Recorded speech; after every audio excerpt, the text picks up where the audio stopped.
आपका एक लाइक और कमेंट मुझे नेक्स्ट वीडियो बनाने पर मजबूर करता है, तो प्लीज़ लाइक और कमेंट ज़रूर करें। और अगर आप चैनल पर नए हैं तो चैनल को सब्सक्राइब करना ना भूलें और साथ ही में बेल आइकन को प्रेस करके नोटिफिकेशन को ऑल पे सेट करें, ताकि आपको हर वीडियो का नोटिफिकेशन मिलता रहे जैसे ही हम एक नया वीडियो अपलोड करते हैं। स्कूल का एक आम दिन जिसमें बच्चे कुछ पानी की टंकियों पर बात कर रहे हैं, कुछ क्लास में बैठे एक दूसरे को मुंह चिढ़ा रहे हैं, कुछ क्लास में मेज पर बैठे अपने प्रवचन से दोस्तों में अपने सर्वोपरि होने का भ्रम जगाने की कोशिश में ज्ञान दे रहे हैं, कुछ पढ़ भी रहे हैं। वहीं एक बच्चा स्कूल के दूसरे मंजिल की सीढ़ियों पर एकांत में बैठकर अपनी ही दुनिया में खोया है। तभी उसका साथी ढूंढते हुए पहुंचता है। फिर सुमित सीढ़ियों पर बैठते हुए बोला, क्या कर रहा है यहाँ सीढ़ियों पे? जानता है आज रश्मि ने ट्रीट देने को अड्डे पर बुलाया है, चलेगा क्या? रंजन अभी फर्श पर गिरे पानी को टकटकी लगाकर देख रहा था। फिर सुमित बैग मारते हुए बोला, अब एक्सपायर हो गया क्या? रंजन ने चौंक कर सुमित को देखा और संभलते हुए उसे चिढ़ने के अंदाज में बोला, आ गया वृंदा मैम से पिटकर। मुंह बनाते हुए सुमित ने बैग खोलते हुए कहा, ला साले फिजिक्स की कॉपी दे, खुद तो आइंस्टीन पैदा हो गया है, कभी कोई सवाल गलत ही नहीं होता और हम घर पर भी पिटे और स्कूल में भी। फिर रंजन मुस्कुराते हुए कॉपी थमाई। सुमित ने फिर रंजन को गौर से देखते हुए कहा, क्या अभी किसके ख्यालों में था?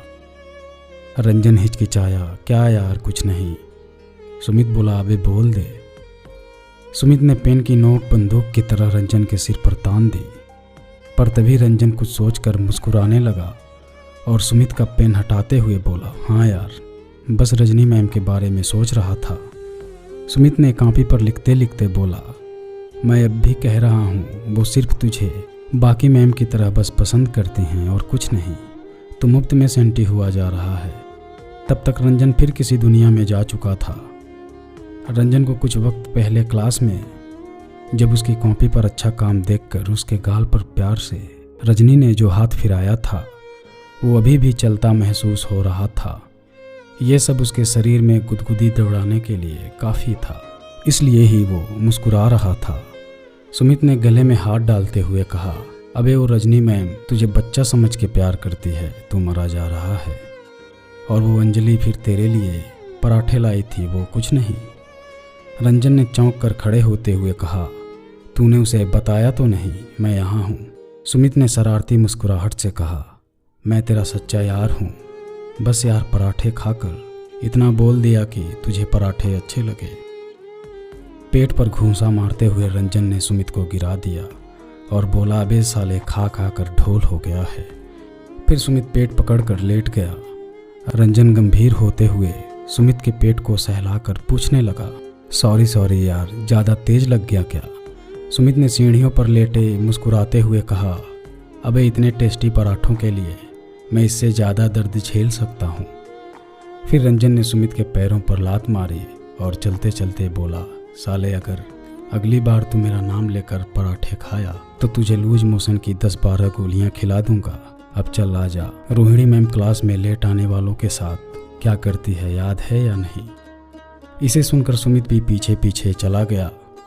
रंजन एक 14 साल का पढ़ाई में होनहार पर दिखने में ठीक ठाक लड़का था।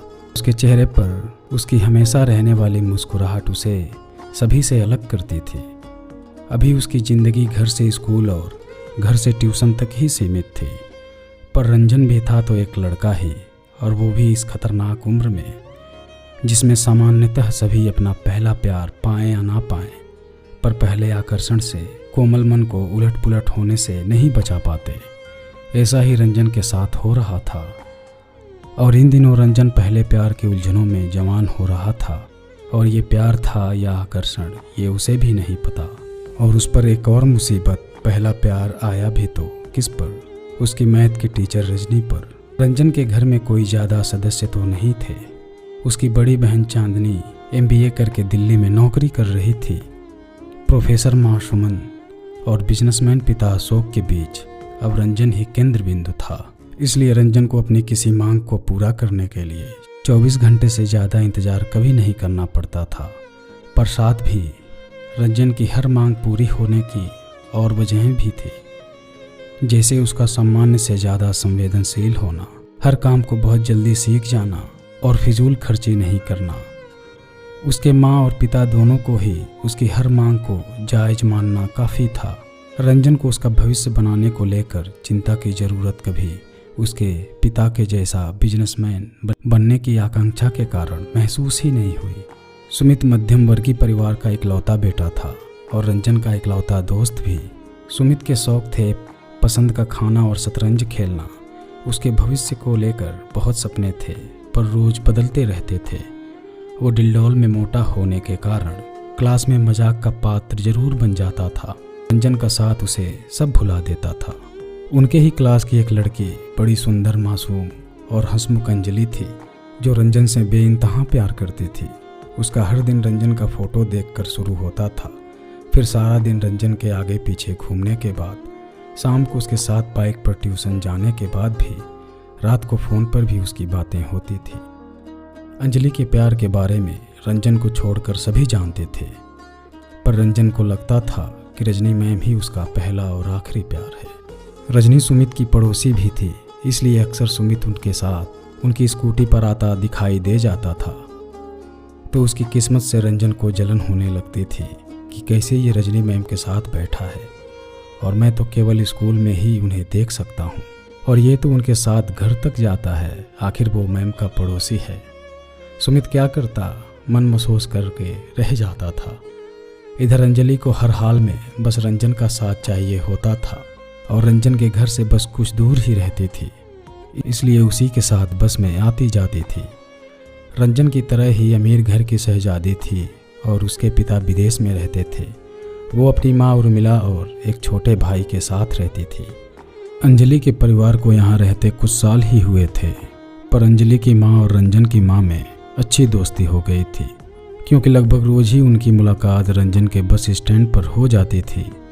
अक्सर रंजन अपनी बाइक पर अंजलि की माँ को मार्केट ले जाना, उसके घर के कामों में हाथ बटाना भी आम बात थी, इसलिए दोनों परिवार काफ़ी घुल मिल चुके थे। अंजलि की माँ से भी अंजलि का रंजन के लिए प्यार कोई छुपा नहीं था, इसलिए एक बार अंजलि की माँ ने इस बारे में रंजन की माँ से बात की। अंजलि की माँ ने कहा, रंजन इतना प्यारा है कि उसे प्यार करे बिना कोई रह ही नहीं सकता। रंजन की माँ ने अंजलि की बात के भाव से अनजान होने के कारण कहा, वो तो है, पर आज ये तुम्हें कहने की ज़रूरत क्यों पड़ गई? अंजलि की माँ ने मुस्कुराते हुए बात को आगे बढ़ाया। वो बोली, आज कुछ खास हुआ इसलिए कहना पड़ा। रंजन की माँ ने आश्चर्य से पूछा, ऐसा क्या हो गया? अंजलि की माँ ने सपाट लहजे में कहा, अंजलि रंजन को बहुत प्यार करती है। रंजन की माँ ने सामान्य होते हुए कहा, तो इसमें कौन सी नई बात है? अभी खुद ही तो तुमने कहा कि रंजन इतना प्यारा है कि कोई भी उसे प्यार करने लगेगा। अंजलि की माँ ने अपनी बात का मतलब ना समझते देख रंजन की माँ के हाथ पर हाथ रखकर बोली, सुमन वो प्यार नहीं, वो वाला प्यार। रंजन की माँ ने समझने की कोशिश करते हुए कहा, वो वाला? कौन सा वाला? अंजलि की माँ ने खुलकर कहा, गर्लफ्रेंड बॉयफ्रेंड वाला। अब रंजन की माँ ने चौंकते हुए कहा, क्या सच में? तुम्हें कैसे पता चला? अंजलि की माँ गहरी सांस लेते हुए बोले, मैंने देखा कि सुबह सुबह वो फोटो को छूकर सिर से लगा रही थी। रंजन की माँ ने असमंजस में कहा, मतलब? अंजलि की माँ ने समझाया, वो मैं अंजलि के पापा के फ़ोटो को देखकर उठती हूँ और फ़ोटो छूकर सिर से लगाती हूँ। उसने मुझे ऐसा करते देखा होगा, इसलिए आज सुबह मैंने देखा कि वो अपनी किताबों के बीच में रखे फ़ोटो को छूकर सिर से लगा रही थी। पहले मुझे लगा भगवान का फ़ोटो देख रही है, पर जब उसके जाने के बाद मैं किसी काम से उसके कमरे में गई तो उत्सुकतावश मैंने किताबों के बीच टटोल कर देखा तो रंजन का फ़ोटो था, इसलिए ही मैंने आज ये बात तुमसे कही। अब रंजन की माँ थोड़ी गंभीर होकर सोचने लगी। अंजलि की माँ ने देखा तो उसे लगा उसने बात बताकर कुछ गलत कर दिया, तो बोली, सॉरी, अगर तुम्हें मेरी बात बुरी लगी हो तो माफ़ कर दो। पर मुझे शक तो उसकी बातों से पहले ही था, क्योंकि उसकी दिन भर की बातों में कई बार रंजन के बारे में ही बातें होती थी। वो अपने भाई तक को पढ़ाई के बारे में रंजन की बड़ाई करते हुए ही बताती थी। और तो और कभी मजाक में भी रंजन की किसी बात को बुरा कहा तो ऐसे चिढ़ जाती है जैसे उसे ही बुरा कह दिया हो। ये सब सुनकर रंजन की माँ का चेहरा धीरे धीरे सामान्य हो चला था और मुस्कुराते हुए बोली, तो तुम ये क्यों नहीं कहती कि हमारी बेटी बड़ी हो गई है, अब उसके हाथ पीले हो जाने चाहिए, और हंसने लगी। अंजलि की माँ को मजाक समझ नहीं आया तो थोड़ा गंभीर हो गई। तो रंजन की माँ ने उस बात को समझते हुए अंजलि की माँ का हाथ दबाते हुए बोली, तुम क्या सोचने लगी, मैं मजाक कर रही थी। अंजलि की माँ को अभी भी लग रहा था कि रंजन की माँ को बात बुरा लगा है, पर वो हंसी में छुपा रही हैं। उसके भाव को पढ़कर रंजन की माँ ने आगे समझाते हुए गंभीरता से कहा, तुम्हें क्या लगा मुझे बुरा लगा इस बात का? ऐसा नहीं है। अगर मेरा रंजन लाखों में एक है तो अंजलि भी किसी से कम नहीं है। मुझे इस बात के कारण कोई दिक्कत नहीं, पर मैं इसलिए सोच में पड़ गई थी कि अभी हमारे दोनों बच्चे छोटे हैं और मैं उनके भविष्य के बारे में सोचने लगी, और साथ ही ये भी कि ये केवल उसका आकर्षण हुआ तो सब बिगड़ भी सकता है।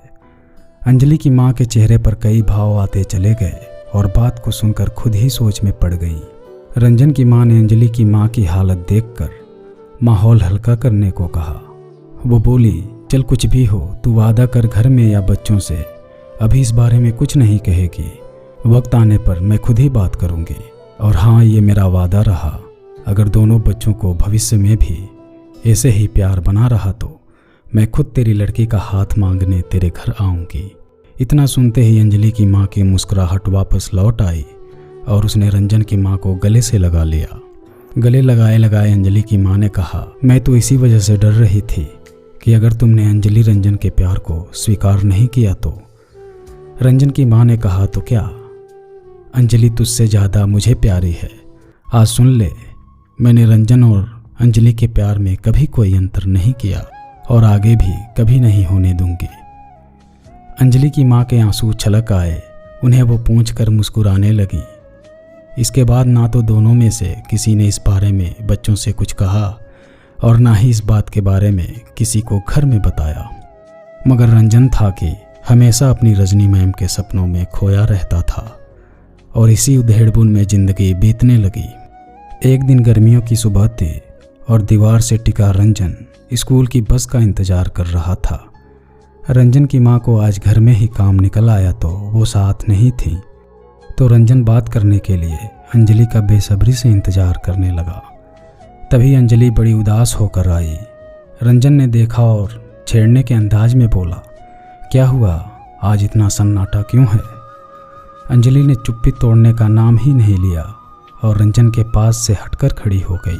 रंजन को लगा, आज ये इतनी नाराज किस बात पर है जो मुझसे बात ही नहीं कर रही है।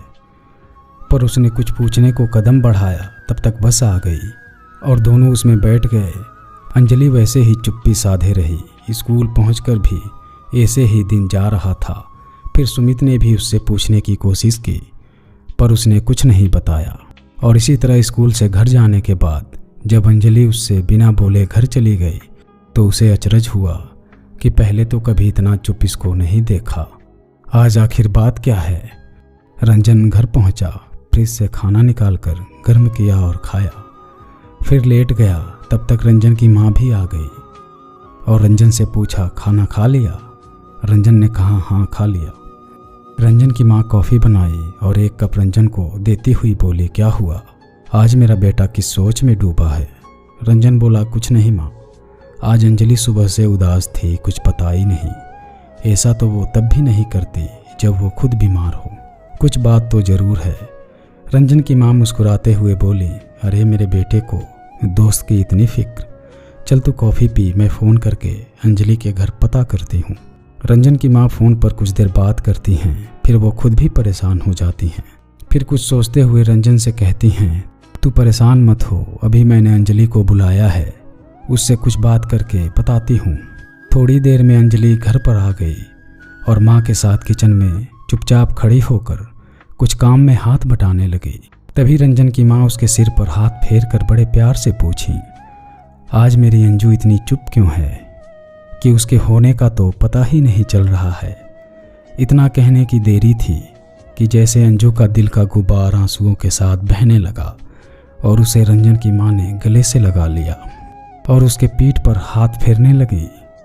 अंजू तो आज जैसे भरी पड़ी थी। सिसकियों के साथ रोते रोते उसने रंजन की माँ को और कस के पकड़ लिया और उनका पूरा कंधा आंसुओं से भिगा दिया।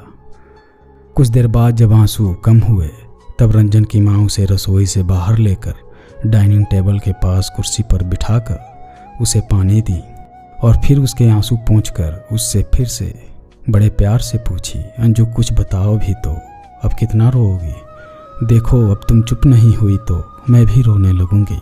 इतना सुनते ही एक नज़र रंजन की माँ पर डाल अपने आंसू पोंछकर बोली, कल हमारे घर दादी आई थी। जब मैं स्कूल से घर पहुंची तो मम्मी से बोली, अब बहुत हुआ, इसकी पढ़ाई बंद कराकर इसके हाथ पीले करो, इसे क्या कलेक्टर बनाओगी? इस पर मम्मी ने कहा, अभी ये छोटी है, इंटर तो पढ़ लेने देते हैं, फिर सोचेंगे। दादी बोली, जैसी माँ वैसी बेटी, इसके छोटे छोटे कपड़े नहीं दिख रहे, पूरी घोड़ी हो गई है, तुझे शहर में क्या भेजा, बेशर्म हो गए हैं। इस पर मम्मी बोली, ये तो स्कूल ड्रेस है, सभी लड़कियां पहनती हैं। इस पर दादी ने कहा, देख मैं तो जा रही हूँ, पर आने दे मेरे बेटे को, फिर सबसे पहले इस लड़की की शादी ही कराऊंगी, तभी चैन से बैठूंगी। इतना कहकर दादी चाचा के साथ चली गईं, पर मुझे डर लग रहा है कि मेरी पढ़ाई का क्या होगा। रंजन की माँ ने अंजलि के हाथ को हाथ में लेकर बोली, अरे बेटा इतनी सी बात, मैं और तेरी मम्मी तेरे लिए इस पूरी दुनिया से लड़ जाएंगे, तेरी दादी क्या चीज़ है, तू बस पढ़ाई पर ध्यान दे। इतना कहने भर से अंजलि के चेहरे पर मुस्कान पूरे दिन में पहली बार लौटी थी। ये देखकर रंजन के चेहरे पर भी मुस्कान आ गई, जो उन दोनों की बातों को अपने कमरे के दरवाजे की ओर से सुन रहा था और अपने कमरे से डाइनिंग टेबल की तरफ बढ़ते हुए बोला, मम्मी किसी के शादी में गए कई साल गुजर गए, तो मम्मी लड्डू खाने कब चलना है? इतना कहना था कि अंजलि उठी और रंजन आगे आगे अपने कमरे की तरफ वापस भागने लगा। अंजलि पीछे पीछे बोल रही थी, रुक, आज तेरा मुंह ही लड्डू जैसा लाल कर देती हूँ। इतना कहते कहते रंजन बेड तक पहुंचकर पलटा, तब तक अंजलि डोरमेट से उछलकर रंजन के साथ बेड पर गिर गई। अंजलि अभी भी किसी ख्वाब की तरह एकटक रंजन की आंखों में देख रही थी और रंजन भी आज पहली बार उसे इतने नज़दीक से देख रहा था। अंजलि के शरीर की खुशबू रंजन की सांसों में घुलकर उसे मदहोश कर रही थी। पहली बार उसे उस छुअन का एहसास अजीब अजीब सा एहसास करा रहा था। रंजन ने अंजलि के गुलाबी चेहरे को कई बार देखा था, पर आज कुछ अलग लग रहा था, मानो गुलाबी गुलाब पर आंखें, नाक और होठ लगा दिए गए हों। अंजलि का मासूम चेहरा रंजन को किसी और दुनिया में ले गया। रंजन और अंजलि के दिलों का एहसास एक हो चुका था, पर तभी उसे माँ की आवाज़ बाहर से आई, क्या हुआ रंजन, अंजलि गिर गई क्या? रंजन ने अंजलि को कंधे से पकड़कर उठाया तो अंजलि की ख्वाब टूटी और वो दोनों हाथ से अपने चेहरे को शर्म से ढककर वहीं बेड पर बैठ गए। रंजन ने माँ को जवाब दिया, नहीं माँ, बस गिरते गिरते बच गई। माँ ने कहा, ठीक है, तुम लोग बातें करो, मैं नहा कर आती हूँ। रंजन ने अंजलि के हाथों को पकड़कर हटाया तो अंजलि की शर्म से सेब जैसे लाल गाल दिखे तो रंजन की मुस्कुराहट और बढ़ गई। अब एक नज़र अंजलि ने रंजन को देखकर अपनी आंखें झुका दी। रंजन बोला, आज तुझे क्या हुआ, ये दुल्हन की तरह शर्मा क्यों रही है?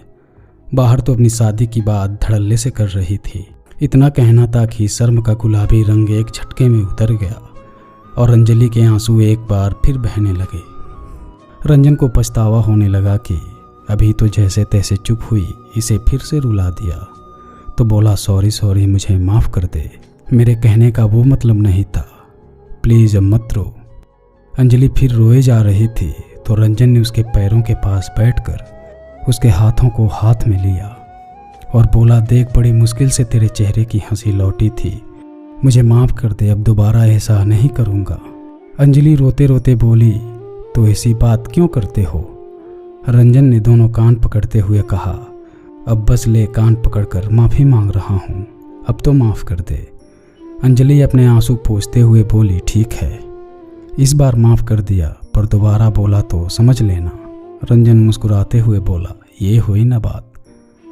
पर अब मुझे बस एक दुख है, एक शादी की दावत का नुकसान हो गया। और खिलखिलाने लगा। इतना सुनकर रंजन के सीने पर मारते हुए रंजन के गले लग गई। रंजन भी उसके सिर पर हाथ फेरने लगा। रंजन और अंजलि दोनों ही बस ऐसे ही गले लगे थे। दोनों की आंखें बंद हो चुकी थी, सांसें दोनों जैसे एक साथ ले रहे थे और उनका अलग होने को दिल ही नहीं कर रहा था। तभी बाहर से माँ की आवाज़ आई, रंजन अंजलि चली गई क्या? रंजन के बोलने से पहले अंजलि ने रंजन से अलग होते हुए कहा, नहीं आंटी, अभी नहीं, अभी यहीं हूँ। ये कहते कहते एक बार फिर रंजन को देखकर अंजलि मुस्कुराई और रसोई की तरफ चली गई। और रंजन उसके जाने के बाद अपने बेड पर लेटकर अंजलि के मासूम चेहरे और उसकी प्यारी मुस्कुराहट के बारे में सोचने लगा। ऐसे ही लेटे लेटे उसे नींद आ गई और फिर हड़बड़ाकर तब नींद टूटी जब उसे माँ के चीखने की आवाज़ आई। आगे की कहानी मैं आपको नेक्स्ट वीडियो में बताऊंगा। अगर आपकी भी ऐसी कोई लव स्टोरी है तो आप हमें इंस्टाग्राम पर भेज सकते हैं, लिंक डिस्क्रिप्शन में है। उम्मीद करता हूँ आपको ये कहानी पसंद आई होगी। अगर आपको ये कहानी पसंद आई हो तो वीडियो को लाइक, शेयर और हमारे चैनल को सब्सक्राइब जरूर कीजिएगा।